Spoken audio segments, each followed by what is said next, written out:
বলছি আল্লাহি, আল্লাহর কসম, পৃথিবীর এমন কোন বাপের বেটা যদি থাকে, মায়ের সন্তান যদি থাকে, যদি কোনো ফতোয়া দিতে পারে কোরআন সুন্নাহর বিরুদ্ধে, যে আমি যেই গোশত ফকির মিসকিনের দিয়ে আসলাম, আবার সেই গোশত আমার বাড়িতে রিটার্ন নিয়ে আসলাম, আমার কুরবানি আল্লাহর কাছে কবুল হবে, এমন কথা যদি কেউ বলতে পারে, সারা জীবনের গোলাম খাটবো।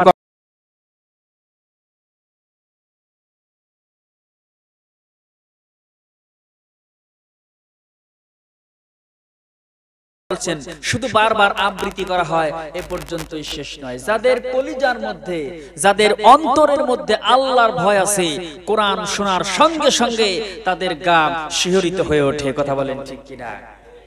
তাহলে যাদের কলিজার মধ্যে আল্লাহর ভয় আছে, তারা কোরআন শুনতে দেরি, আল্লাহ নিজেই বললেন, তাদের শরীর, তাদের গা কি হয়? শিহরিত হয়ে ওঠে সঙ্গে সঙ্গে। এরপরে আল্লাহ পাক বলছেন, এরপর তাদের দেহ এবং তাদের মনে আল্লাহর স্মরণে বিনম্র হয়ে যায়। যে মানুষটা কোরআন শোনার পরে তাদের অন্তরাত্মা কেঁপে কেঁপে উঠবে, তাদের মন, তাদের দেহ শিহরিত হয়ে ওঠে, আমার আল্লাহ পাক জানিয়ে দিলেন, তাদের দেহ এবং তাদের মনকে আমার আল্লাহ পাক বিনয়ী করে দেন। আর আল্লাহ কি করেন? তাদেরকে হেদায়েত দান করে দেন। আল্লাহ কাউকে যদি হেদায়েত দেন, সে কি পথভ্রষ্ট হতে পারে? আল্লাহ পাক সব শেষে বলে দিলেন আয়াতের, যে আমি আল্লাহ যাকে হেদায়েত দেই সেই তো হেদায়েত পায়, আর যাকে হেদায়েত না দেই পৃথিবীর কোন শক্তি তাকে হেদায়েত দিতে পারে না। এরপরে আল্লাহ পাক বললেন সূরাতুল মাইদার ৮৩ নম্বর আয়াতের মধ্যে আল্লাহ পাক বললেন এই বিষয়টা আরেকবার আল্লাহ পাক ঘোষণা করলেন, وَإِذَا سَمِعُوا مَا أُنْزِلَ إِلَى الرَّسُولِ تَرَى أَعْيُنَهُمْ تَفِيضُ مِنَ الدَّمْعِ مِمَّا عَرَفُوا مِنَ الْحَقِّ يَقُولُونَ رَبَّنَا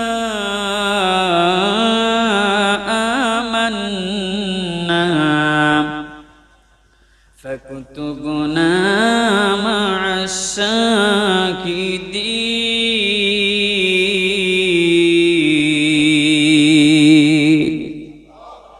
আরেকটু জোরে বলা লাগবে আল্লাহু আকবার। আল্লাহ পাক বললেন, আমার রাসূলের উপরে যে কিতাব অবতীর্ণ করে দিয়েছি, আল্লাহ পাক বললেন যে মানুষটা ঈমানদার, কোন মানুষের কুরবানি দেখেন আল্লাহর কাছে কবুল হয়ে যাবে? এই কোরআন যারা শুনবে, কোরআন শোনার পরে যাদের চক্ষু দিয়ে দর দর করে পানি পড়তে শুরু হয়ে যায়, আর আমার আল্লাহকে বলে তোমার দ্বীন কায়েমের জন্য, তোমার কোরআনের আইন প্রতিষ্ঠায় যে মানুষগুলি জীবন দিয়েছে, ওই মানুষদের নামের তালিকায় আমাদের নামটা লিখে দাও। কোরআন শুনে যে ঈমানদারের ঈমান বেড়ে যায়, তার কুরবানি তো আল্লাহর কাছে কবুল হয়ে যাবে, আর তার চক্ষু দেখি হয় দর দর করে পানি পড়তে শুরু হয়ে যায়। আল্লাহকে বলে, আল্লাহ সত্যের সাক্ষীদাতাদের নামের তালিকায় আমাদের নামটা উঠায় দাও। জোরে বলেন সুবহানাল্লাহ। তাহলে কুরবানি কবুল হওয়ার এক নাম্বার শর্ত কি? কোরআন শুনতে হবে, এবং কোরআন শুনে কোরআন দিয়ে আপনার পরিবার পরিচালিত করা লাগবে, জীবন পরিচালিত করা লাগবে, সমাজ পরিচালিত করা লাগবে, তাহলেই কুরবানি কবুল হবে। কোরআন শুনলেন, অন্তর কেঁপে উঠলো না, কোরআন শুনলেন, চোখ দিয়ে পানি আসলো না, কোরআন শুনলেন, কোরআন মানলেন না, ১০০০টা কুরবানি করেন, একটা আল্লাহর কাছে কবুল হবে না। কথা বলেন ঠিক কিনা? এইবার আসুন ২ নাম্বার হচ্ছে আল্লাহ পাক ঘোষণা করে দিলেন এই আয়াতের মধ্যে, ওয়াসসাবিরিনা আলা মা আসাবাহুম, ধৈর্যের কথা আল্লাহ পাক এখানে বললেন। ওই ব্যক্তির কুরবানি কবুল হবে। এখানে কিন্তু শর্ত দিয়েছেন আল্লাহ, কার কুরবানি কবুল হবে?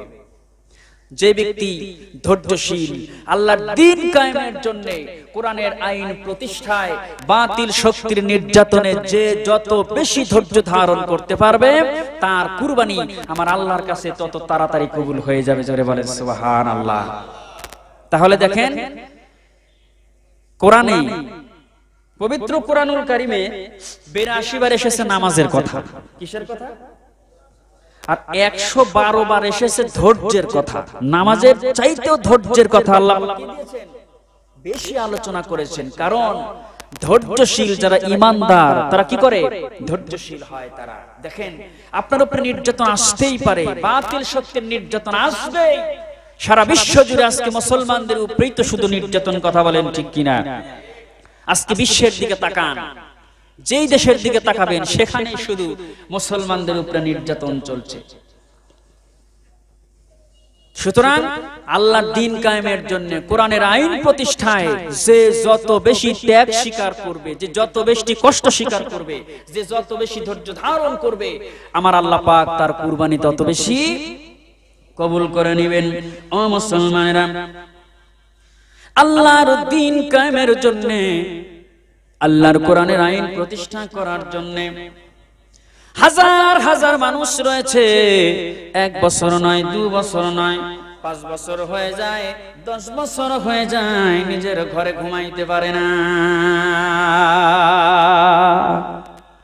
এরকম আছে না নাই? অনেক আছে এরকম। অনেক মানুষ রয়েছে নিজের ঘরে ঘুমাইতে পারে না। অপরাধ একটাই, কি অপরাধ?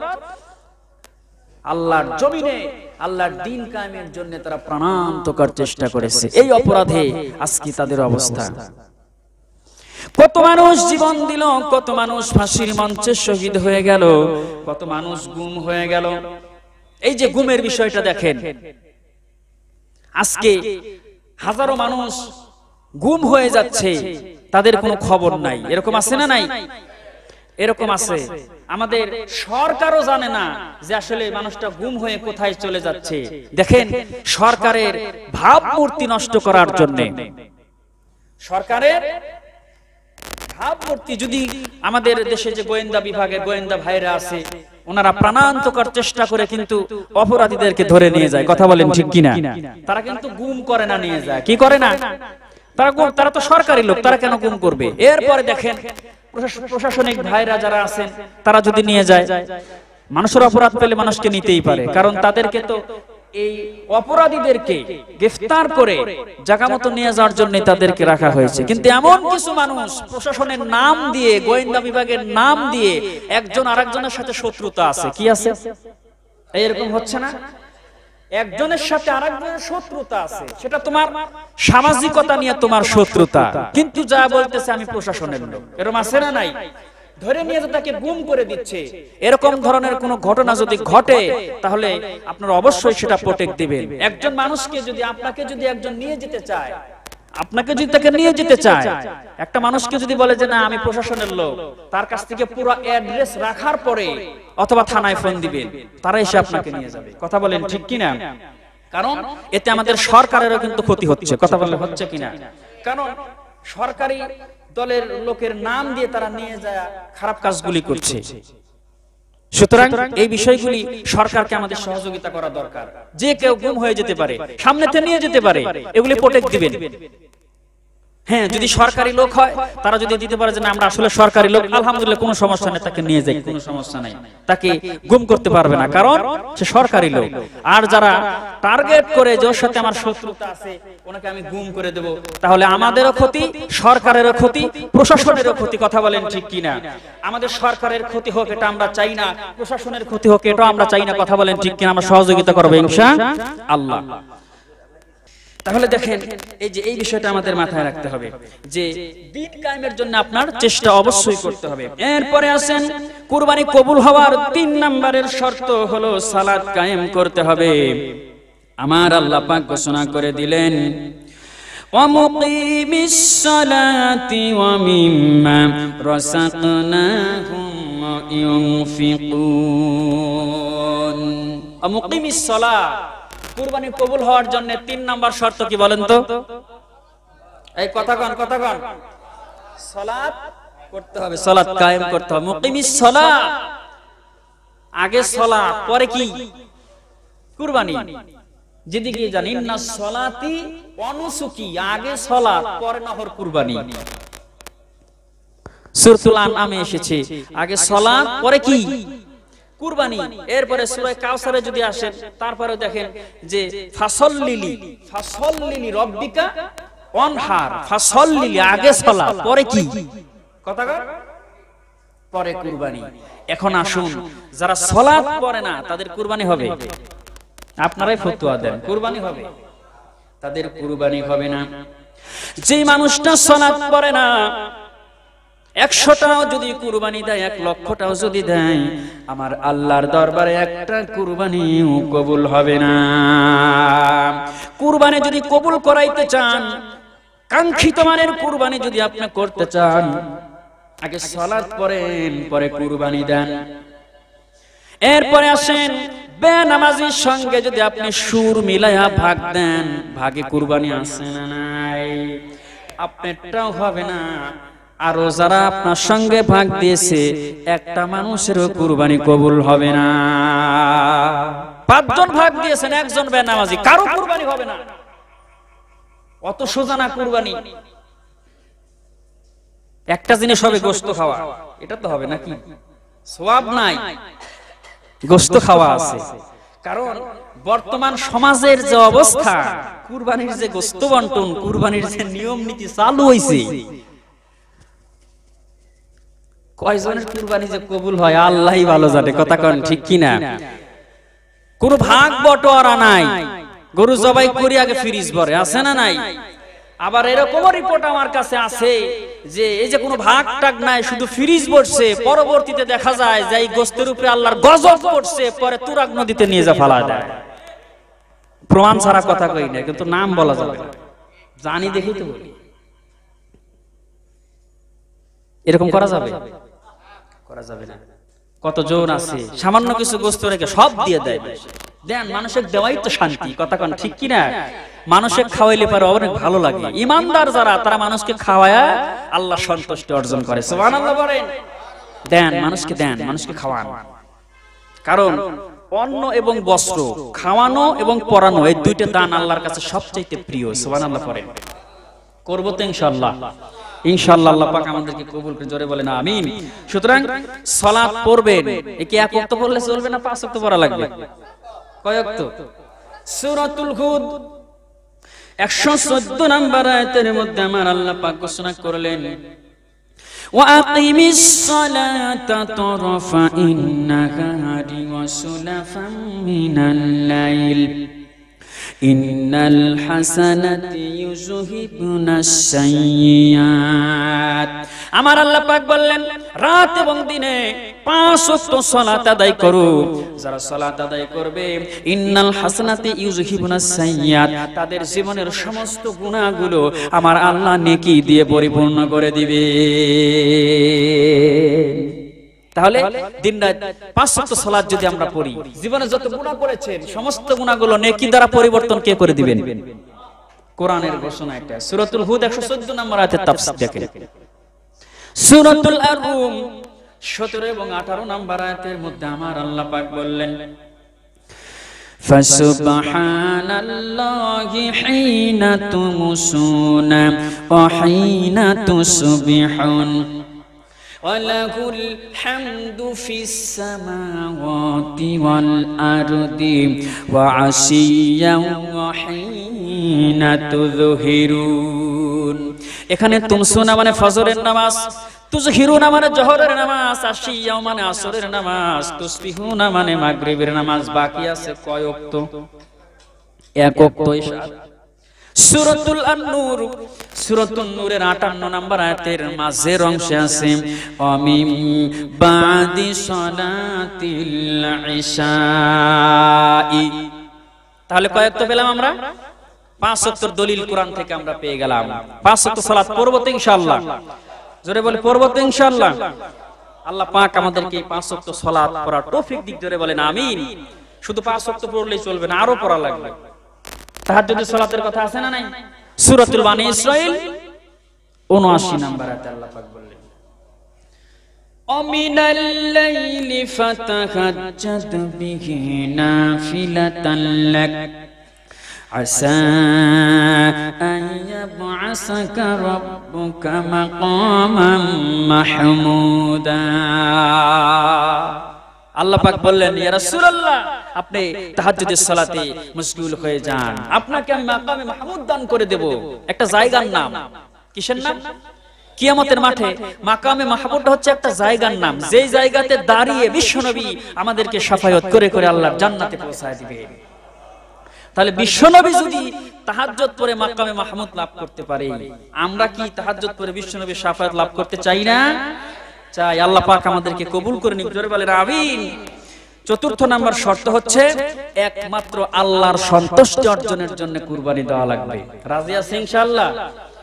আমাদের উদ্দেশ্য থাকবে কি? সন্তুষ্টি কার? জোরে বলেন, জোরে বলেন। আল্লাহর সন্তুষ্টি থাকা লাগবে। গোশত খাওয়ার, আল্লাহ কি গোশত খাবে? গোশত তো আমরাই খাবো, কিন্তু নিয়ত থাকবে যে একমাত্র সন্তুষ্টি কার? জোরে বলেন, জোরে বলেন। আল্লাহ। আল্লাহ রাব্বুল আলামিন সূরাতুল হজ 34 নম্বর আয়াতের মধ্যে ঘোষণা করে দিলেন, ও পৃথিবীর মানুষেরা, ওয়ালিকুল্লি উম্মাতিন জাআলনা মানসাকাল লায়াযকুরুসমাল্লাহি আলা মা রাযাকাহুম মিন বাহিমাতিল আনআম। আমার আল্লাহ ঘোষণা করে দিলেন, এই কুরবানি শুধু আমাদের জন্য নয়। দেখেন আল্লাহ পাক বললেন, ওয়ালিকুল্লি উম্মাতিন, যত উম্মত পৃথিবীতে এসেছে আমার আল্লাহ রাব্বুল আলামিন এই কুরবানির নিয়ম, কুরবানির নীতি প্রত্যেকটা উম্মতের মাঝে আল্লাহ পাক চালু করে দিয়েছিলেন। সিয়াম যেরকম প্রত্যেকটা উম্মতের জন্য কম বেশি ফরজ ছিল, দেখেন ওয়ালিকুল্লি উম্মাতিন, প্রত্যেকটা উম্মতের জন্য আল্লাহ ঘোষণা করে দিলেন, এই কুরবানির যে নিয়ম তোমাদেরকে দিয়েছি, কুরবানি করা লাগবে ধনাঢ্যশীল ব্যক্তিদের। এটা শুধু তোমাদের জন্য না, তোমাদের পূর্বে যত কওম এসেছে, যত জাতি এসেছে, প্রত্যেকটা জাতির জন্যই আমি এটা ব্যবস্থা করে দিয়েছিলাম, এটা নিয়ম করে দিয়েছিলাম যে যাদের ধন সম্পদ আছে তারা কি করবে? কুরবানি করবে। এটা শুধু আমাদের উপরে নয়। এরপরে আল্লাহ পাক জানিয়ে দিলেন, قل إن صلاتي ونسكي ومحياي ومماتي لله رب العالمين। আমার নামাজ, আমার কুরবানি, আমার জীবন, আমার বেঁচে থাকা, আমার মরে যাওয়া, আমার খাওয়া, আমার পড়া, আমার ব্যবসা বাণিজ্য, আমার চাষাবাদ, আমার চাকরি বাকরি, কেবলমাত্র শুধুমাত্র সব হবে একমাত্র আল্লাহর জন্য। কথা বলেন ঠিক কিনা? আমার জীবন, আমার মরণ, আমার জিন্দেগি কবুল করো ইয়া ইলাহি, কবুল করো ইয়া ইলাহি আমার বন্দেগি। আমার জীবন, আমার মরণ, আমার জিন্দেগি। লিল্লাহ তাকবীর। তাহলে আমার জীবন, আমার মরণ, আমার বেঁচে থাকা, আমার মরে যাওয়া, আমার খাওয়া, আমার পড়া, আমার চাকরি বাকরি, আমার চাষাবাদ, আমার ক্ষেত খামার সব হবে কার জন্য? আল্লাহর জন্য। সুতরাং আমাদের কুরবানিটা হবে কার জন্য? আল্লাহর জন্য। এটা হচ্ছে কুরবানি করার চতুর্থ শর্ত। এরপরে পঞ্চম নাম্বার শর্ত হচ্ছে গোশত বন্টন করা লাগবে সুন্নত তরিকায়। কি তরিকায়? জোরে বলেন। গোশত বন্টন করা লাগবে কোন তরিকায়? সুন্নত তরিকায় আমাদের গোশত বন্টন করা লাগবে। আচ্ছা বলেন, বর্তমান যে গোশত বন্টনের নিয়ম নীতি আমাদের সমাজে আছে, এটা কি সুন্নত তরিকায় আছে? কথা কোন? আছে, সব জায়গা নাই এটা বলতে পারে, নাই এরকম না, আছে, কিন্তু সব জায়গায় এই যে গোশত বন্টনের যে নিয়ম নীতি, কুরবানি কবুল হওয়ার আপনার পঞ্চম নাম্বার শর্ত, গোশত বন্টন করা লাগবে কি তরিকায়? জোরে বলেন। সুন্নত তরিকায় গোশত বন্টন করা লাগবে। এই গোশত কে কে খেতে পারবে? আমার আল্লাহ পাক সূরাতুল হজের 36 নম্বর আয়াতের মধ্যে জানিয়ে দিলেন, فَإِذَا وَجَبَتْ جُنُوبُهَا فَكُلُوا مِنْهَا وَأَطْعِمُوا الْقَانِعَ وَالْمُعْتَرَّ কাযালিকা সাখখারনাহা লাকুম লাআল্লাকুম তাশকুরুন। আল্লাহু আকবার। আল্লাহ পাক বললেন যে কুরবানি, তোমরা যখন কুরবানি পশু জবাই করবে, একটা উট যখন জবাই করবে, গরু যখন জবাই করবে, এই যে জবাই যখন হয়ে যাবে, গোশত বানানো শেষ হয়ে গেল, এই গোশতের ভিতর থেকে তুমি নিজের পরিবার পরিজন খাবে, নিজে খাবে। এরপরে যেই অভাবী মানুষের কাছে চায় না সেই অভাবীকে খাওয়াবে, আর যেই অভাবী মানুষের কাছে চেয়ে বেড়ায় ওই মানুষকেও তোমাদের খাওয়াতে হবে। একটু ক্লিয়ার করে শুনেন, যেই অভাবী মানুষের কাছে চেয়ে বেড়ায় না কিন্তু অভাব আছে, এটা হচ্ছে সমাজে মিসকিন বলা হয়, ফকির আর মিসকিন। আমি নিজে খাবো, ফকিরকে দেব, মিসকিনকে দেব। যেই অভাবী আমি আমারটা আমি খেলাম, এরপরে আমাদের সমাজের নিয়ম হলো আমরা গোশত তিনটা বন্টন করি। কয়টা বন্টন করি? এই কয়টা বন্টন করি বলেন?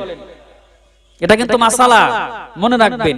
দেখেন কার কুরবানি হবে আর কারটা হবে না আজকে শুনে যান এখান থেকে, এগুলি বলা দরকার আছে।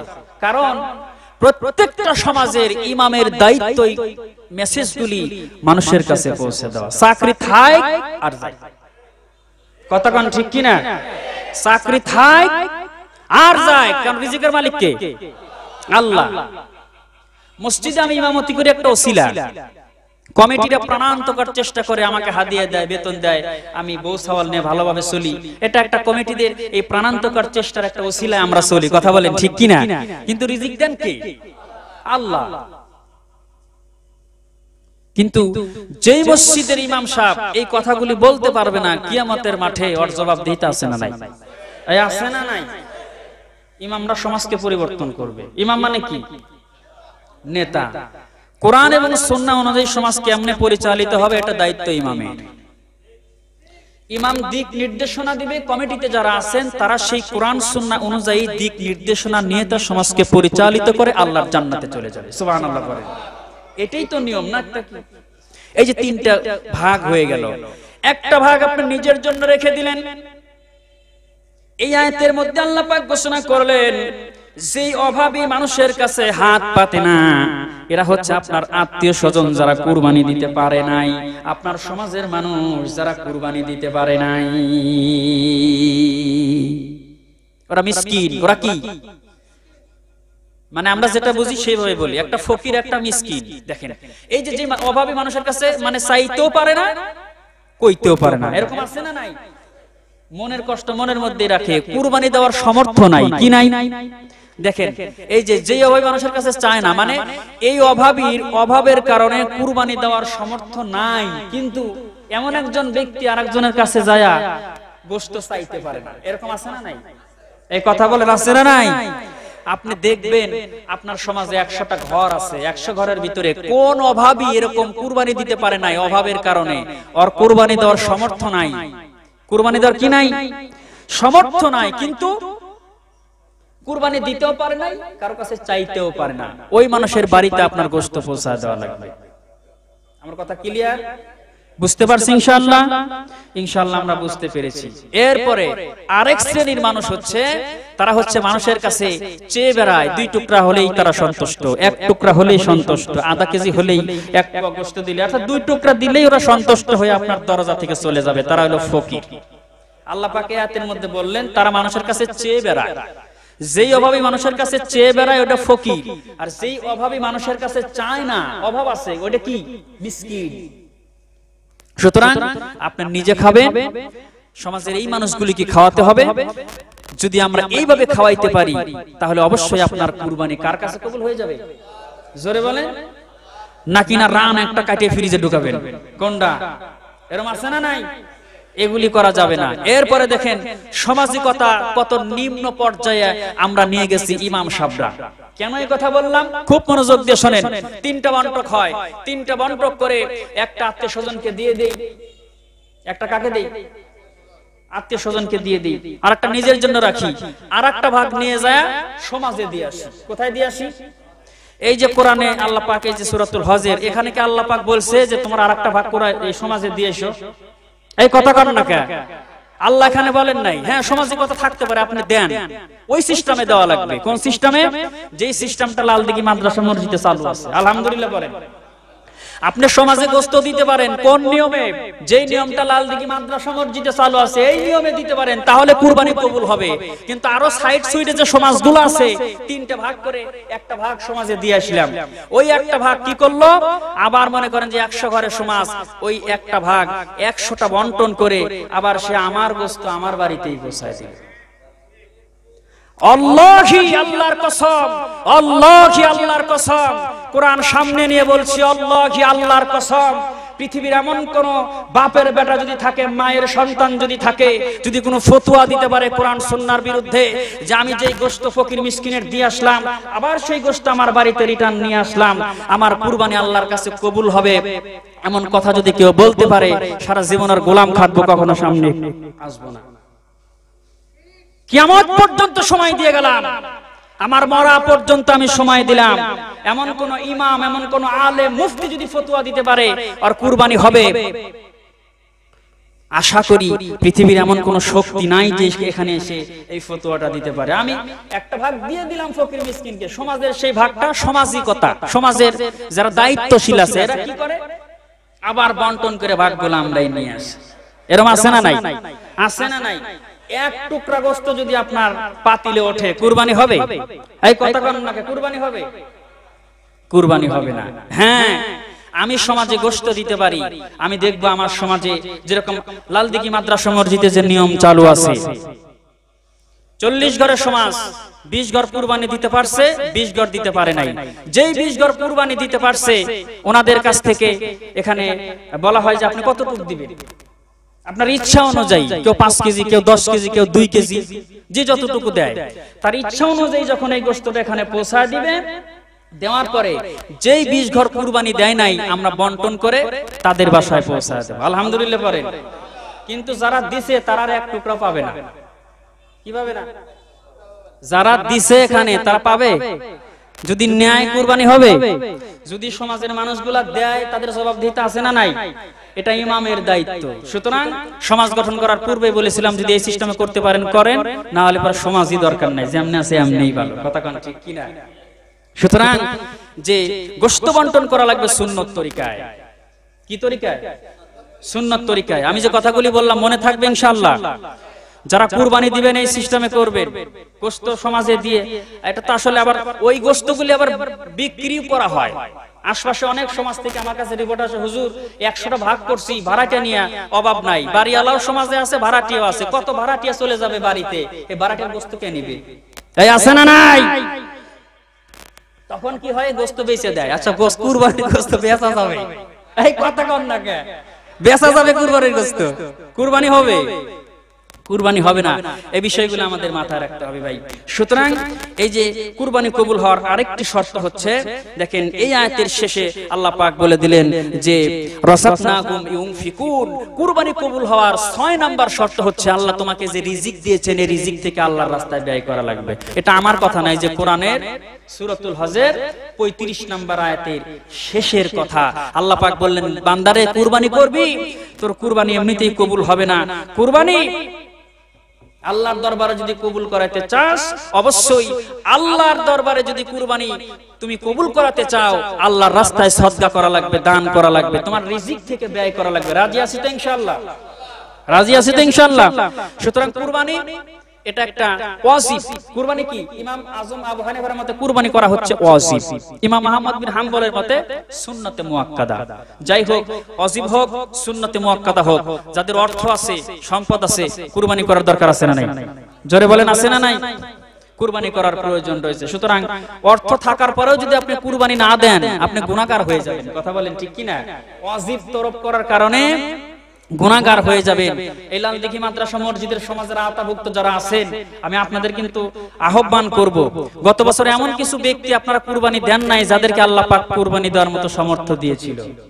এই বছর আমরা দেখব যে কার কুরবানি দেওয়ার সামর্থ্য আছে, কার কিন্তু কুরবানি দেয় নাই। আপনি ইচ্ছা করলে পারে কুরবানি দিতে পারেন কিনা?